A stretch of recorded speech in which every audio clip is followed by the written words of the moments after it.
Recibimos en los estudios de RPP al expresidente de la República, Ollanta Humala Tasso.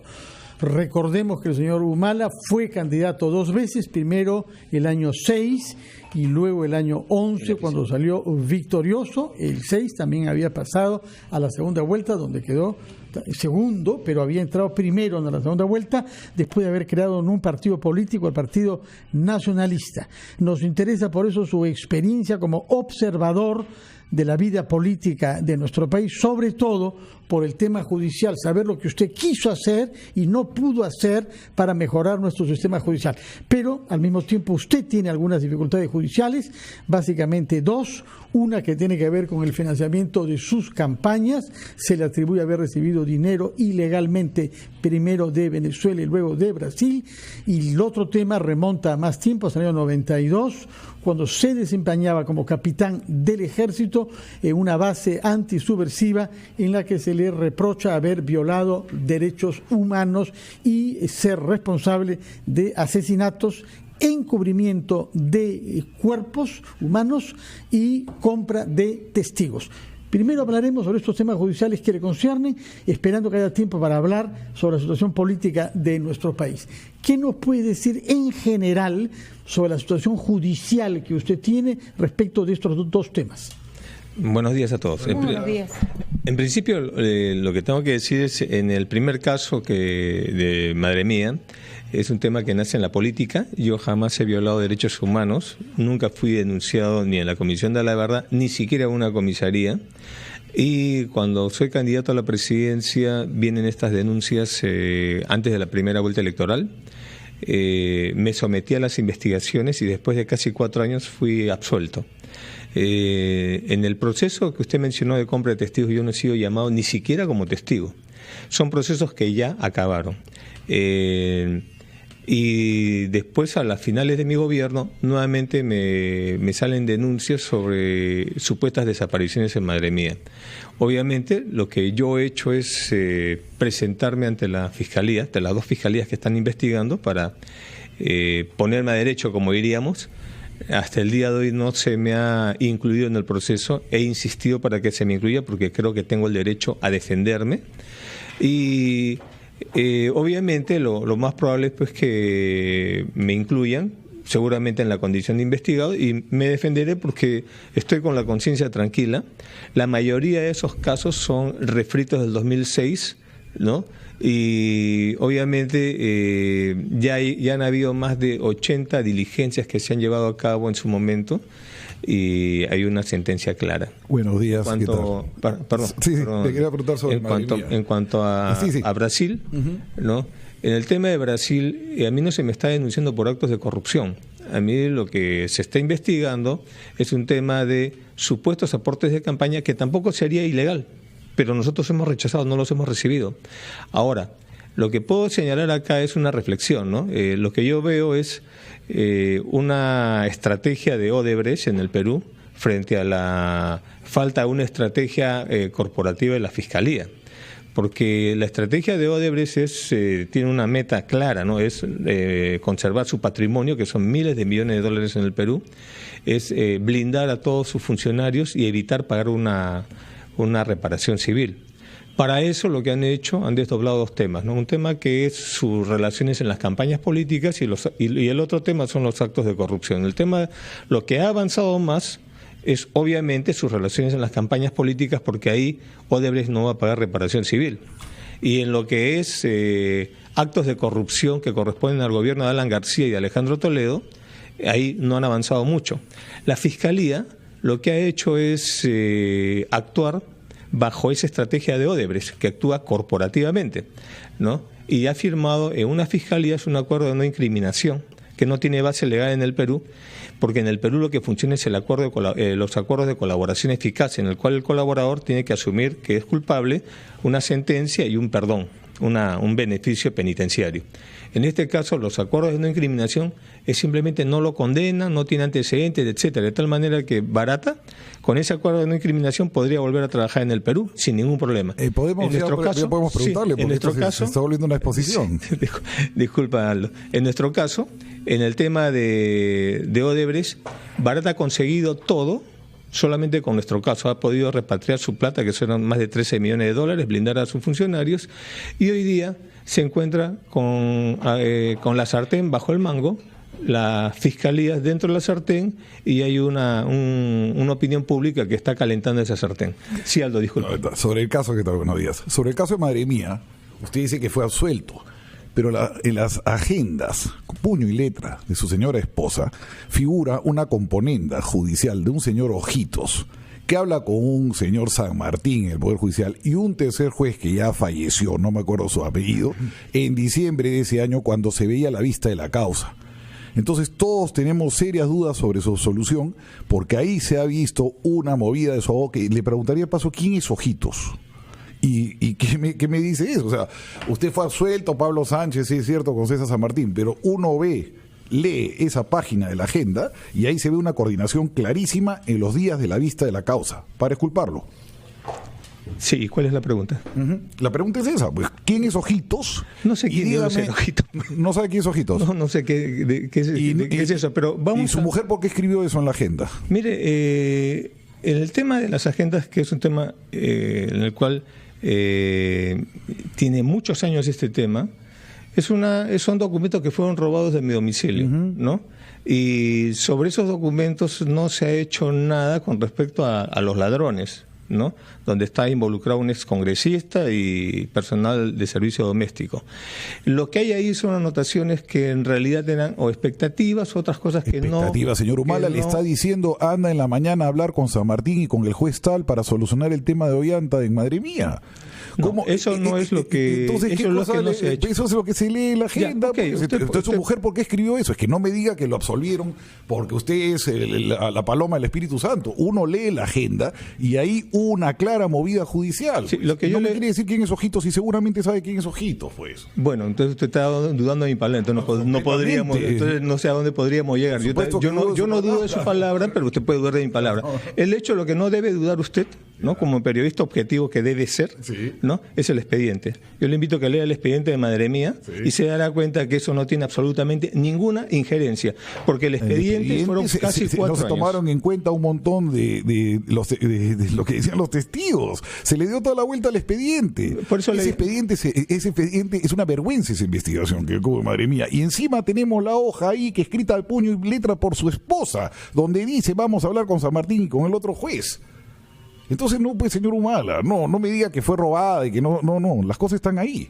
A ver, le insisto, ¿no? Ya que usted tiene esa obsesión, ¿no? Esos documentos fueron robados. Si usted dice que no fueron robados, usted está mintiendo. En segundo lugar, porque usted está diciendo, ahora déjeme responderle, ¿no? En segundo lugar, lea el expediente y se dará cuenta que lo que usted está diciendo son cosas subjetivas. Lo objetivo es el expediente. Entonces, si usted va a discutir tema subjetivo de qué dice la hojita, qué dice la hoja de agendas frente al expediente, yo me quedo con el expediente, porque el resto se retractaron simplemente es especulación, les dieron dinero al señor ese para que se retracte. Lo que usted está diciendo es una afirmación irresponsable, porque sobre lo que usted dice, que es mentira, ¿no? Ha habido todo un proceso donde hubieron 2 juicios orales y en los 2 juicios orales ese personal que estuvo involucrado fue absuelto. Usted está irresponsablemente cuestionando a un proceso judicial. Le voy a hacer una pregunta más y lo dejo en manos de... es que si no vamos a hablar. Pues. Okay. Le hago una pregunta más y lo dejo en manos de mis compañeros. ¿Cómo un militar nacionalista que se supone que defendía al Perú, velasquista, etcétera, recibió dinero de 2 potencias extranjeras, recibió dinero de Brasil y de Venezuela?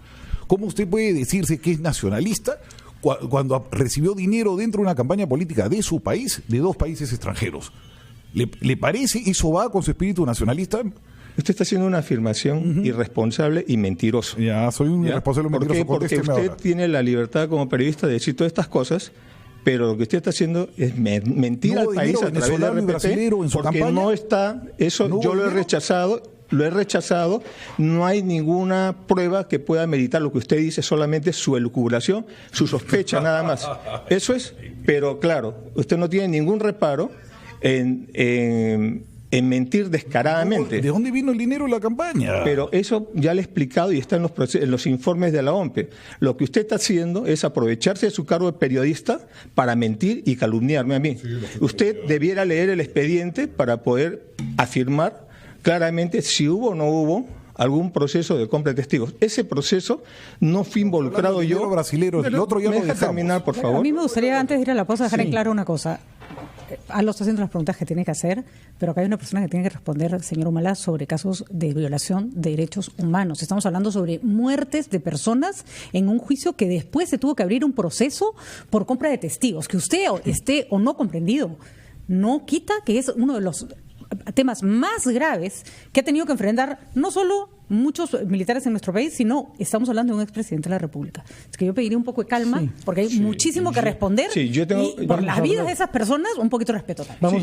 Yo tengo, la calma, pero lo que no puedo aceptar es que el señor Mariátegui diga que ese proceso ha sido los calificativos que le ha dado un proceso que dura 4 años. A su señora. Bueno, vamos a hacer una pausa. Pero había un proceso de 4 años en los cuales se ha investigado todo eso, y usted está desconociendo todo un proceso de 4 años llevado en el Poder Judicial, ¿no?, por una anotación de una agenda que usted le interpreta así. Vamos en a segundo hacer lugar una es pausa, el tema. Señor Ollanta-Humala, por favor, si nos permite, y para retomar estos temas con la mayor calma posible, después de los titulares de la hora.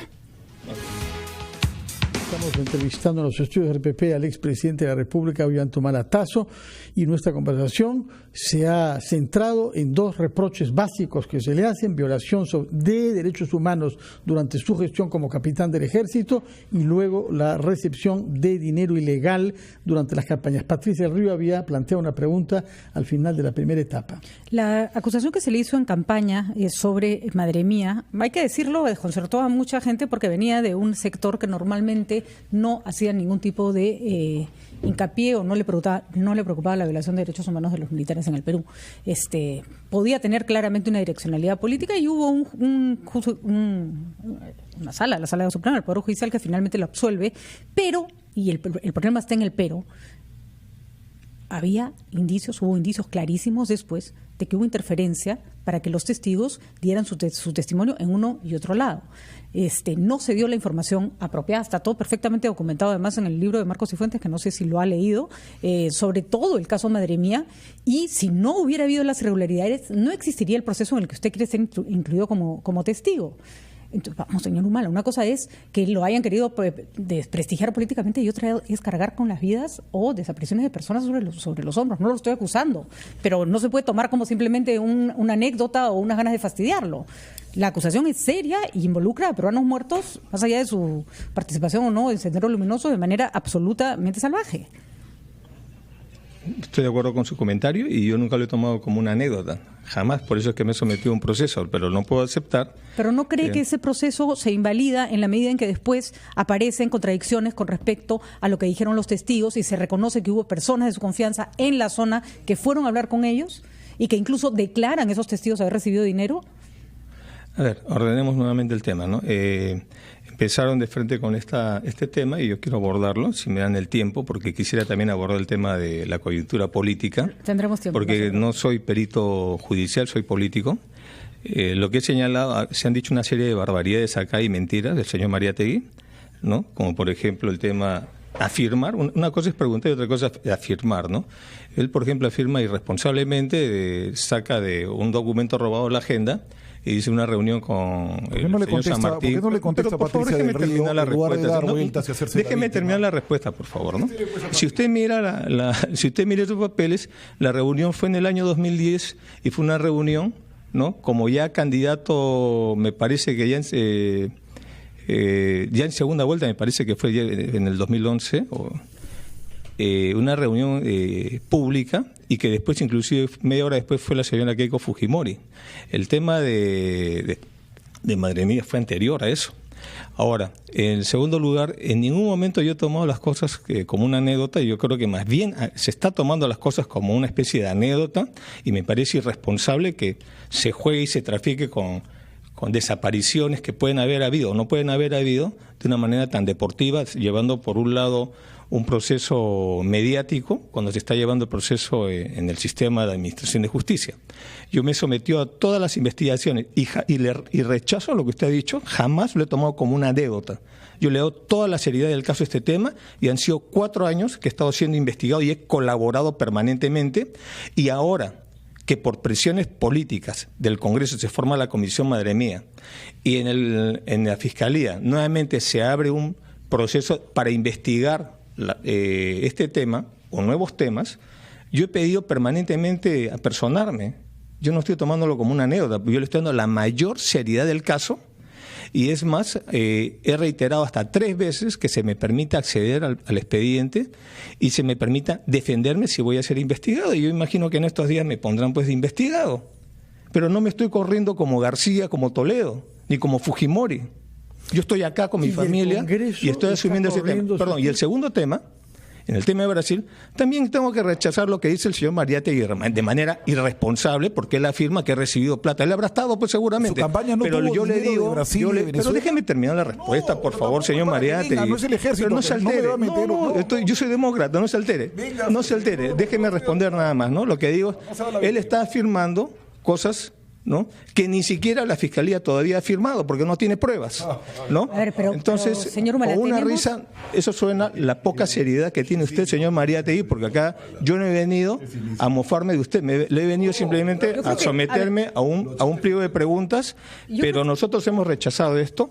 Hay un informe que hemos presentado ante la OMPE, no hay ninguna prueba acá que haya presentado la Fiscalía sobre supuestos aportes de campaña para nosotros. Lo de Venezuela se arma con refritos, con una carta truncha de Chávez, ¿no?, con un impresentable Boyer que dice que vino trayendo la plata de no sé dónde, y de eso no hay nada más. Pero hay un rechazo de la Embajada de Venezuela.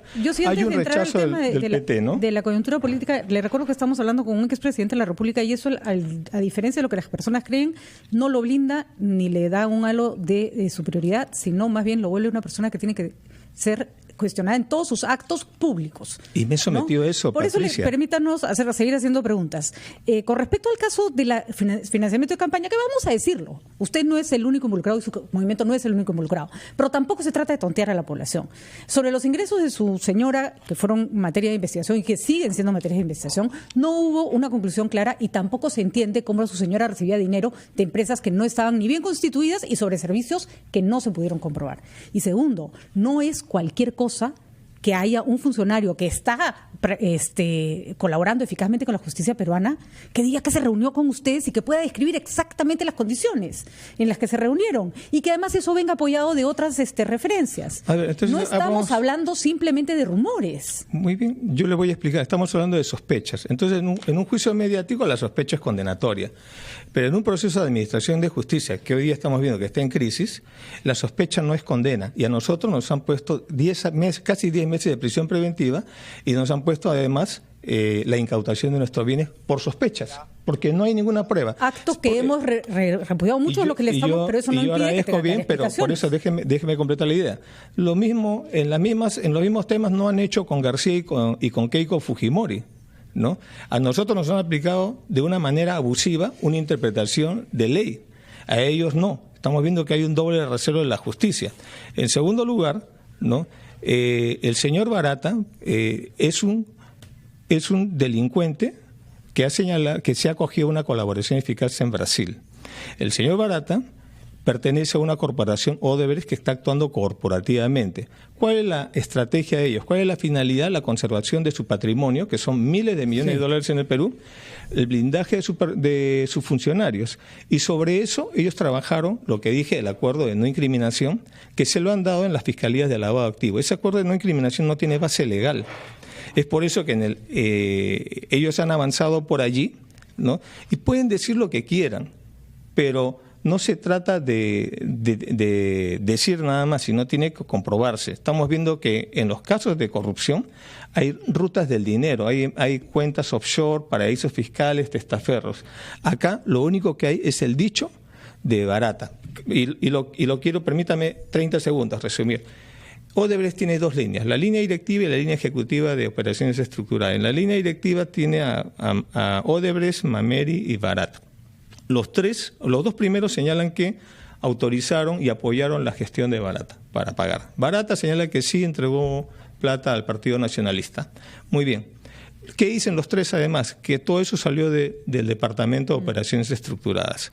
¿Qué dice operaciones estructuradas? El responsable de operaciones estructuradas, el señor Silva, ante el juez Moro en Brasil, ha señalado que él no ha hecho ese pago, que ese dinero que figura en el teléfono de Odebrecht corresponde al pago de una empresa de comunicaciones en Brasil, se infiere porque fue en reales. El tesorero de operaciones estructuradas dice que no conoce ese tema y que todos los pagos se hacían a través de offshore. Entonces, allí mismo ya hay una contradicción dentro de la corporación brasileña que están actuando conjuntamente con un solo patrocinio legal, que es el estudio Kaufman. ¿Usted cree que los otros partidos políticos recibieron plata de Odebrecht? No lo sé. ¿Y usted puede asegurar que no le van a poder probar que no hay ni un centavo de Odebrecht en su campaña? Yo no he recibido, mi familia no ha recibido, el partido no ha recibido, no sé qué podrían probar. Señor, más allá de decir disculpe que haga notar que el tiempo ha llegado. Sí. Si se puede quedar con nosotros, quisiéramos hablar unos breves minutos sobre la coyuntura política y desde el punto de vista también de la reforma judicial, para que nos diga usted lo que quiso hacer durante su gobierno y no pudo, para no legar este sistema judicial tan precario a su sucesor. 9:15, Muchas gracias. Hacemos una pausa y regresamos.